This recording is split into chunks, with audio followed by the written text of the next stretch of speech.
अस्सलाम वालेकुम स्टूडेंट्स। आज की इस वीडियो लेक्चर में हम डिस्कस करेंगे class 9 chemistry chapter first fundamentals of chemistry का एक दूसरा टॉपिक जो कि शॉर्ट क्वेश्चन के हवाले से बहुत ज़्यादा इंपॉर्टेंट है और मोस्टली ये क्वेश्चन जो है वो रिपीट भी हुआ है, जो आपके पास पेपर्स है उसमें रिपीट भी हुआ है। सबसे पहले हम देखेंगे gram atomic mass, gram molecular mass and gram formula mass. ये क्या चीज़ है, हम इसको देखेंगे। ठीक है, तो जैसे नाम से आपको पता चल रहा है कि ग्राम एटॉमिक मास यानी किसी भी एटम का मास अगर ग्राम्स में एक्सप्रेस किया जाए, यही शायद कहानी होगी कोई। इस तरह किसी मॉलिक्यूल का मास जो अगर आप उसको ग्राम्स में एक्सप्रेस करेंगे तो शायद उसी को हम ग्राम मोलिकुलर मास कहें। या फिर अगर हम किसी भी आयनिक कंपाउंड का जो फार्मूला यूनिट है वो लेते हैं, उसके मास को अगर हम ग्राम्स में लिखेंगे तो उसको हम ग्राम फार्मूला मास कहेंगे। ठीक है, तो शायद यही कोई बात होगी। लेकिन यहाँ तक ये कंक्लूड करने से पहले हम यहाँ पे आपकी बुक में देखेंगे कि वहाँ पे क्या बात लिखी हुई है। जैसे कि आप जानते हैं कि all the substances are made up of atoms, molecules और फार्मूला यूनिट्स यानी आयन्स। हमारे पास जितने भी सब्सटेंसेस हैं या तो वो एटम से बने हैं या मॉलिक्यूल से बने हैं या फिर फार्मूला यूनिट्स यानी आयन से बने हैं। ठीक है, अब आप जानते हैं कि अगर किसी भी एटम का मास हम लेते हैं तो उसको हम एटॉमिक मास कहेंगे, किसी मॉलिक्यूल का मास लेंगे तो उसको हम मॉलिक्यूलर मास कहेंगे, किसी फार्मूला यूनिट का मास लेंगे तो उसको हम फार्मूला मास कहेंगे। ठीक है ना। अब अगर हमारे पास तो बहुत सारे यूनिट्स हो गए, beside this other units can also be use to express the masses. अब ऐसा नहीं है कि हम सिर्फ यही यूनिट्स इस्तेमाल करेंगे इस तरह के जो सब्सटेंसेस इनके मासेस को एक्सप्रेस करने के लिए। हमारे पास और भी कई तरीके हैं कि जिनसे हम सब्सटेंसेस का मास एक्सप्रेस कर सकते हैं, और उनमें से एक तरीका जो है ग्राम्स में एक्सप्रेस करने का भी है। यानी बहुत सारे तरीकों में से एक तरीका किसी भी सब्सटेंसेस के मास को ग्राम्स में एक्सप्रेस करने का भी है। तो यहाँ पर देखेंगे हम लोग कि अगर हम किसी भी एटम का मास जो है वो ग्राम्स में लिखेंगे तो उसको हम ग्राम एटॉमिक मास का नाम देंगे। यहाँ पे देखें, कहते हैं when the relative atomic mass is expressed in grams, यानी रिलेटिव एटॉमिक मास, किसी भी एटम का जो मास है अगर आप उसको लेते हैं और उसको ग्राम्स में एक्सप्रेस करते हैं तो उसको हम क्या नाम देते हैं, ग्राम एटॉमिक मास। ठीक है, जैसे आप जानते हैं रिलेटिव एटॉमिक मास किस चीज़ को कहते हैं।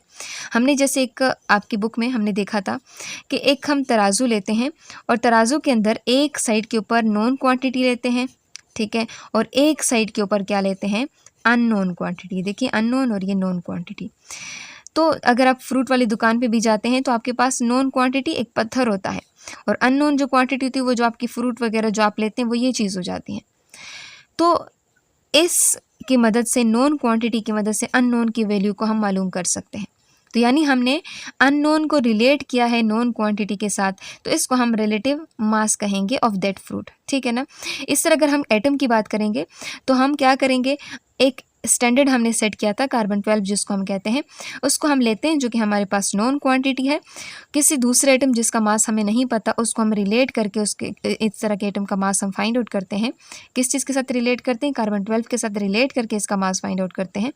तो इस तरह के मासेस को फिर हम नाम देंगे रिलेटिव एटॉमिक मास। तो जब ये रिलेटिव एटॉमिक मास किसी भी एलिमेंट आप लेते हैं और उसको आप ग्राम्स में एक्सप्रेस करेंगे तो उसको हम क्या कहेंगे, उसको हम ग्राम एटॉमिक मास कहेंगे। उसको हम एक दूसरा नाम भी दे सकते हैं, इसको हम मोल भी कह सकते हैं। ठीक हो गया। यानी 1 gram atom of any element, किसी भी एलिमेंट का अगर आप 1 ग्राम एटम लेते हैं तो असल में वो रिलेटिव एटॉमिक मास है जिसको हम AMU या फिर आज के मॉडर्न टर्म में इसको हम यूनिफाइड मास यू में लिखते हैं।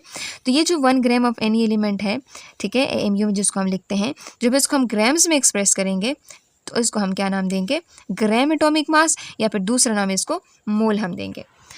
जैसे यहाँ पे आपकी एग्जांपल दी हुई है कि 1 ग्राम एटम ऑफ हाइड्रोजन, अगर आप हाइड्रोजन का 1 ग्राम एटम लेंगे तो उसका मास ग्राम में कितना होगा, ये, और आप जानते हैं कि इसको हम 1 मोल के बराबर फिर लेंगे।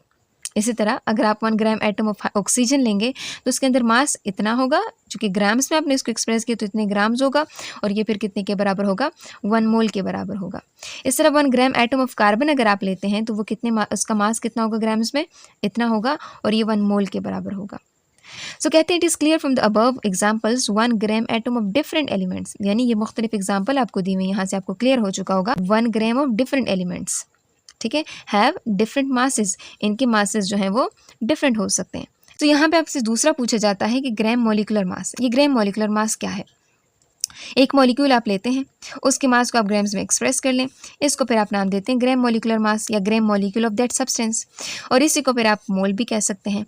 जैसे एक मॉलिक्यूल आप लेते हैं वाटर, इसको आपने लिया, ठीक है, इसके मास को आपने ग्राम्स में एक्सप्रेस किया, इसको आपने ग्राम मॉलिक्यूलर मास का नाम दे दिया और ये 1 मोल के बराबर भी हो गया। इस तरह कार्बन डाइऑक्साइड एक मॉलिक्यूल है, इसको आपने ग्राम्स में एक्सप्रेस किया, इसको आप ग्राम मॉलिक्यूलर मास कहेंगे और ये 1 मोल के बराबर भी है। इस तरह सल्फ्यूरिक एसिड जो है H2SO4, इसको आप ग्राम्स में लिखेंगे तो ये ग्राम मॉलिक्यूलर मास हो जाएगा और ये आप इसको 1 मोल के बराबर कर लेंगे। इसी तरह अगर आप कोई भी आयनिक कंपाउंड के अंदर जो फार्मूला यूनिट्स हैं उसके मासेस को अगर आप ग्राम्स में लिखेंगे तो आप इसको ग्राम फार्मूला मास कहेंगे। एक आयनिक कंपाउंड का अगर आप फार्मूला मास लिखते हैं और इसको ग्राम्स में एक्सप्रेस करते हैं तो उसको आप क्या कहते हो, ग्राम फार्मूला मास या ग्राम फार्मूला, और ये किस चीज़ के बराबर है, 1 मोल के बराबर है। ठीक हो गया। अब आयनिक कंपाउंड आपके पास कौन कौन से, सोडियम क्लोराइड ग्राम्स में एक्सप्रेस कर दी, इसको हम कहते हैं ग्राम फार्मूला मास और ये क्या है, 1 मोल के बराबर। इसी तरह कैल्शियम क्लोराइड एक आयनिक कंपाउंड है, इसको आपने लिया ग्राम्स में एक्सप्रेस किया, ठीक है, इसको आपने ग्राम फार्मूला मास का नाम दे दिया और यहाँ पे आप देखें ये 1 मोल के बराबर भी है। अब यहाँ पे आप देखें मैंने यहाँ पे 1 मोल के बराबर लिया, यहाँ पे भी 1 मोल के बराबर, यहाँ पे भी 1 मोल के बराबर, तो ये चीज़ हम क्यों इसको 1 मोल के बराबर लेते हैं। आपको याद होगा हमने मोल की डेफिनेशन एक देखी थी, यहाँ पे देखें कि जब एटम का मास, मॉलिक्यूल का मास और किसी भी फार्मूला यूनिट का मास अगर आप लेते हैं उसको आप ग्राम्स में एक्सप्रेस करते हैं तो आप इसको 1 मोल कह सकते हैं। ये पीछे हम पढ़ चुके हैं, तो इसलिए हम इसको हर जगह पे इसको मोल के इक्वलाइज कर रहे हैं। ठीक हो गया। तो ये हो गया आप लोगों का, यानी जब एटम के मास को आप ग्राम्स में एक्सप्रेस करें तो आपका वो ग्राम एटॉमिक मास, मॉलिक्यूल के मास को ग्राम्स में एक्सप्रेस करें तो वो ग्राम मॉलिक्यूलर मास, अगर आप इसको फार्मूला यूनिट लेते हैं उसका मास आप ग्राम्स में लिखते हैं तो उसको आप ग्राम फार्मूला मास कहेंगे। ठीक है, तो ये आपका एक शॉर्ट सा लेक्चर हो गया इसके बारे में। नेक्स्ट वीडियो में हम इंशाल्लाह mole to particle calculation, mole to mass calculation ये देखेंगे इंशाल्लाह।